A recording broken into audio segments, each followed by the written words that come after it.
Το PlayStation 5 είναι μια video game κονσόλα που έχει αναπτυχθεί από την Sony Interactive Entertainment. Κυκλοφόρησε το Νοέμβριο του 2020 και έχει τραβήξει το ενδιαφέρον των gamers. Ας δούμε μερικά από τα καλύτερα παιχνίδια που μπορεί να παίξει κανείς στο PlayStation 5. Το Hitman 3 είναι το πρώτο μεγάλο παιχνίδι του 2021 και είναι πολύ καλό.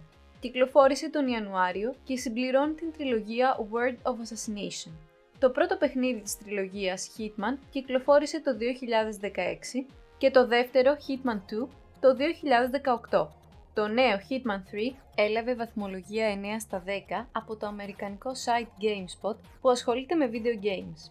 Αυτή η υψηλή βαθμολογία οφείλεται στον εξαιρετικό σχεδιασμό, τη βελτιωμένη ιστορία και το replayability. Αυτό το τελευταίο χαρακτηριστικό είναι το κλειδί.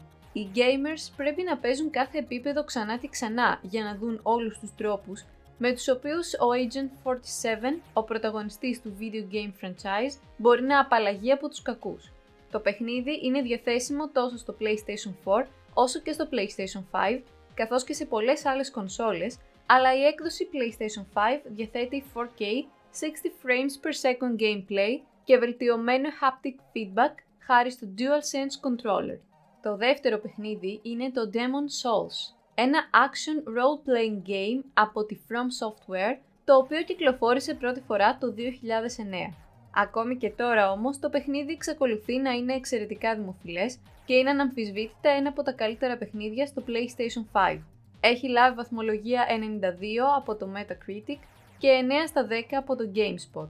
Πολλοί gamers και ειδικοί έχουν εκτιμήσει το παιχνίδι γιατί παραμένει πιστό στο αρχικό κλασικό game του 2009, αλλά είναι βελτιωμένο και εξυγχρονισμένο με γραφικά που δείχνουν τι μπορεί να προσφέρει το PlayStation 5. Άλλο ένα παιχνίδι που κυκλοφόρησε το Νοέμβριο του 2020 είναι το Astro's Playroom. Είναι ένα 3D platform game σχεδιασμένο με τέτοιο τρόπο ώστε να αναδεικνύει όλες τις δυνατότητες του DualSense controller του PlayStation 5. Το παιχνίδι είναι ένα sequel του Astro Bot Rescue Mission και λειτουργεί και ως δωρεάν tech demo για το DualSense controller. Το παιχνίδι δεν προσπαθεί να κρύψει αυτή την τελευταία ιδιότητα, ωστόσο σύμφωνα με το GameSpot παραμένει ένα ενδιαφέρον παιχνίδι που δημιουργεί έναν κόσμο που θέλει κάποιος να δει και να εξερευνήσει. Το επόμενο παιχνίδι είναι το The Pathless, ένα third-person action game που αξίζει κάθε δευτερόλεπτο gaming. Κυκλοφόρησε το Νοέμβριο του 2020. Είναι διαθέσιμο και σε άλλες πλατφόρμες συμπεριλαμβανομένου του iPad, αλλά η gaming εμπειρία είναι καλύτερη στο PlayStation 5, όπου τα γραφικά και το frame rate αναδεικνύουν τον καλό σχεδιασμό του παιχνιδιού. Επόμενο παιχνίδι είναι το Sackboy: A Big Adventure, το spin-off της video game σειράς Little Big Planet. Κυκλοφόρησε επίσης το 2020 και είναι ένα platform game. Επικεντρώνεται στο 3D platforming σε αντίθεση με άλλα Little Big Planet games. Είναι ένα αρκετά ενδιαφέρον παιχνίδι και έχει λάβει πολλές θετικές κριτικές. Τέλος, το Assassin's Creed Valhalla είναι ίσως το μεγαλύτερο παιχνίδι του PlayStation 5.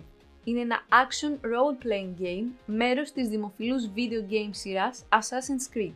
Είναι τοποθετημένο στα 872 με 877 μετά Χριστόν και αφηγείται μια φανταστική ιστορία κατά τη διάρκεια της εισβολής των Vikings στην Βρετανία. Ο gamer ελέγχει έναν Viking εισβολέα που εμπλέκεται στη σύγκρουση μεταξύ Assassin Brotherhood και Templar Order. Το παιχνίδι έχει λάβει θετικές κριτικές οι οποίες επενούν την ιστορία, τους χαρακτήρες, τα γραφικά, το soundtrack, τον σχεδιασμό και άλλα στοιχεία του παιχνιδιού.